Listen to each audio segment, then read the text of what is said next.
Okay. Hi, how's it going, YouTube? I want to talk to you today about one thing that I like the most, but in progression, I'll get to like 2 or 3 things that I like the most, okay? I'm gonna name one thing I like the most, and right now it's electric dance music, even though it's like something I liked more in college, then I kind of got more into like a lot of different kinds of music. So I'll start with like what I got to in New Orleans, and I got into electric swing. So, and this is the only first point I could think of.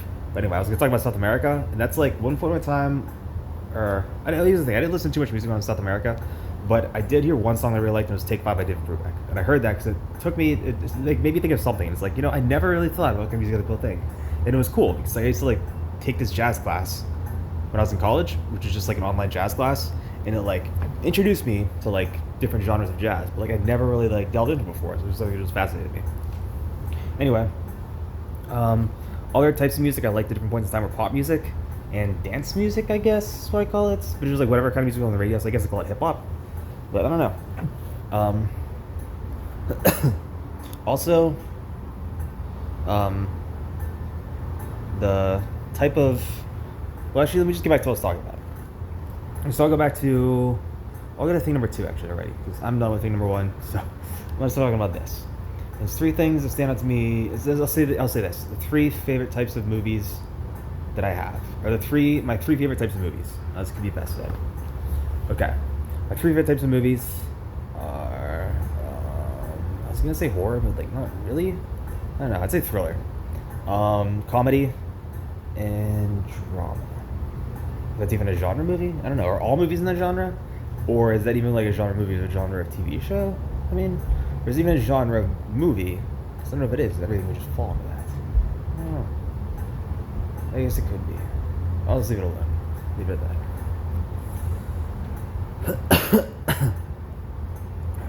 Okay. The last thing on my mind right now, at least, is dragonflies. But I can't think of anything better than that, so I'm gonna stick with that. I was gonna say if I can't, then I'll stick with that because that's a fair deal.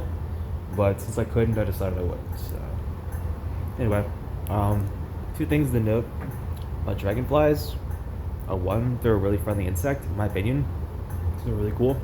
And 2 is that they're the companion. This is really rare. I was gonna say this at first, and now I'm like stuck up on it for some reason because I can't remember what I was gonna say. But I can't remember why I wasn't gonna say it. It just seems like a weird thing, and now I'm trying to think through why I wasn't gonna say it. It's like a weird thing to explain to someone who's like a stranger and probably doesn't know what I'm talking about. But then again, if you're here for the first time, I'll just tell you. It's part of the Dragon, and it's a really cool video game that's for PlayStation. It's what I played when I was younger, or when I was a kid, I guess. It was like the first game I had on PlayStation, which was like the coolest system out when my dad bought it for me in the 90s. And it was like the best game ever for me to play when I was a kid. Well, it was the only game I had for me to play when I was a kid. But it was like one of the funnest games ever. You just like run around and explore the levels, and I can't even tell you why the game's fun. You just play it and either have fun, or rather think it's fun or not. It would in the in the act, I guess I'd say. But yeah, that's actually the absolute way to say it. In the act of playing the game, you would probably realize whether or not you're having fun, and as a result of that, you'd pursue either playing the game more and having more of said fun, or doing something else in the process. As a result of doing that thing, rather, maybe find out what you think is fun and then do that and have fun. So that's essentially that, and that's like one of the things I did in the 90s. Another thing I did in the 90s was go to a raffle with my sister and our neighbor, who was my sister's friend. And we did just raffle off the stuff we had for whatever we could raffle it off for, but I think all we had was tickets at the time. So we raffled it off for like these red tickets we had from somewhere that someone had from their parents' basement or something like that. But anyway, we did that, and I won this nice puppet of a Triceratops. So it's really cool. Anyway, other things in the 90s that I like were Eminem, but specifically like my sister got me into the Slim Shady LP, which like I liked, but like, and now I feel like more comfortable talking to you guys, but like more to the camera. So I'm like to stop holding back on the things I want to say and just say it, because I owe you guys an explanation. I said I didn't want to open it up to you guys about the fact that I knew Slim Shady, the LP, but now that I can like talk about it comfortably, I was gonna start talking about it and just not worry about things that are off limits. So, or like things that I thought were off limits to you guys, but then weren't off limits for you guys. Then aren't off limits for you guys after resulting my thinking there was that. So okay, the other LP was the Marshall Mathers LP. That's what I loved. That one had like a lot of really good songs on it, and it was like one of the things that's like super like, I don't know, just different, like a whole different tone, I guess is the word I'm trying to say. I was gonna say it's the theme, but then like I got I don't know. I guess motif is like the best word, but then again, like I don't know if you'd ever used it or have had used it in the past to describe like a rap LP or EP, depending on whichever one you're thinking of or whatever it's called. If you want to look at the technical thing on the iTunes store or whatever the heck it is, but or you know, you should think of themes. At least I think of theme parties, but everyone might think of something different. And then the other one, because I think of motifs and I think of like, oh, what's the first thing I said? I'm trying to remember now. And I forget. I don't know why you guys wouldn't be able to answer me. That's the thing. But I mean, if you watch this, you might know, and you're probably just like scream at yourself like, "This is what you just said," or like writing in the comments like, "Dude, it was this." Even though I won't want to get to it until after I'm done recording, this, obviously. But still, the third thing, I'll throw out a fourth one, curveball. The fourth is the plot. And what this has to do with books is like everything. Because if this is a good plot, it's like what is this, rambling? It's like if the entire book was that one chapter of Grapes of Wrath, and this is like a shout out to the older generations that would know this, where the turtle is crossing the street. It's like the entire thing is like, okay, I get this book is very interesting and very celebrated for a very specific reason, but like it's just that's the one thing that John Steinbeck took his care, just make certain note of this turtle crossing the street. It's just the most interesting thing in a book because it's exactly like just pointing out. It's like highlighting the mundane in a way that's just beautiful to be alliterated. So, I don't know. Anyway, the next parts of, I'll name a part 5, and it's when I think of High Five, it's Charlie Company, which is just like a throwback to World War II, but then also the act of high-fiving your friend, which makes me think of Always Sunny in Philadelphia because they're all friends. So it's really cool. Anyway, and even though I don't think they'd ever high-five in real life. I can't tell you, just they don't seem like that kind of group of people, or I was gonna say that group of people was that crowd, or that kind. I'm gonna say that it didn't seem like they had that kind of like thing going on for them. I don't know. Anyway, the next best thing I could do to just count into letter 6 is tell you that one time I got the shirt when I was in Japan. It was the coolest, or sorry, not in Japan, in Australia, and it was the coolest shirt I ever found. It was a Japanese brand shirt, right? And then. Because it was a Japanese brand, and then I got it, and I don't know what else I was going to say, so I wish I would just stop talking. Okay, anyway, the next thing I'm going to talk about is 7, and that just makes me think of this game that I invented the other day called California Regals, and it's supposed to be like the funnest game ever, based on my expectations. So, I would recommend that if you know 12 times 3 minus 1 people on Earth who would be interested in playing such a game, and you are single, or this is actually not an or.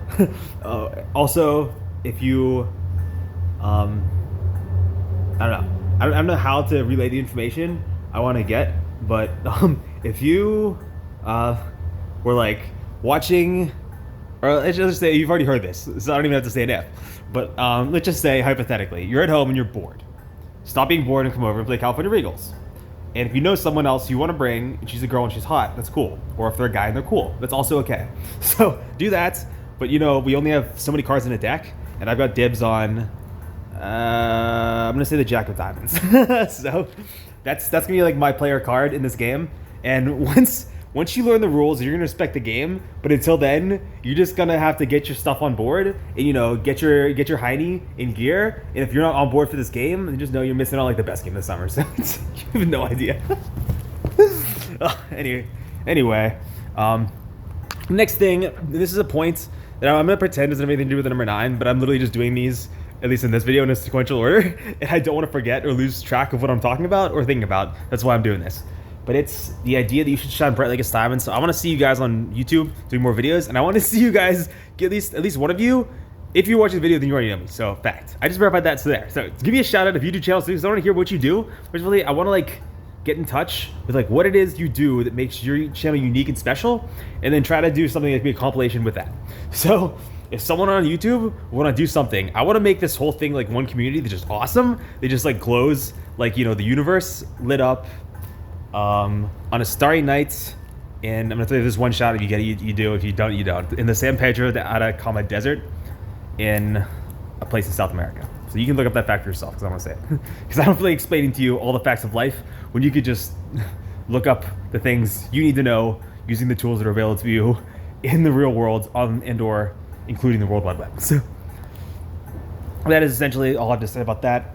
But all the rest of the things that I could have said, I'm realizing I'm running out of time to say, because this video is already really long. I don't make like too long a video, But I will say this, is that if you want to go to Starbucks, you should go to Starbucks in America because it's the best place to go. If you're in a foreign country, you need to use Wi-Fi, you can always use Starbucks.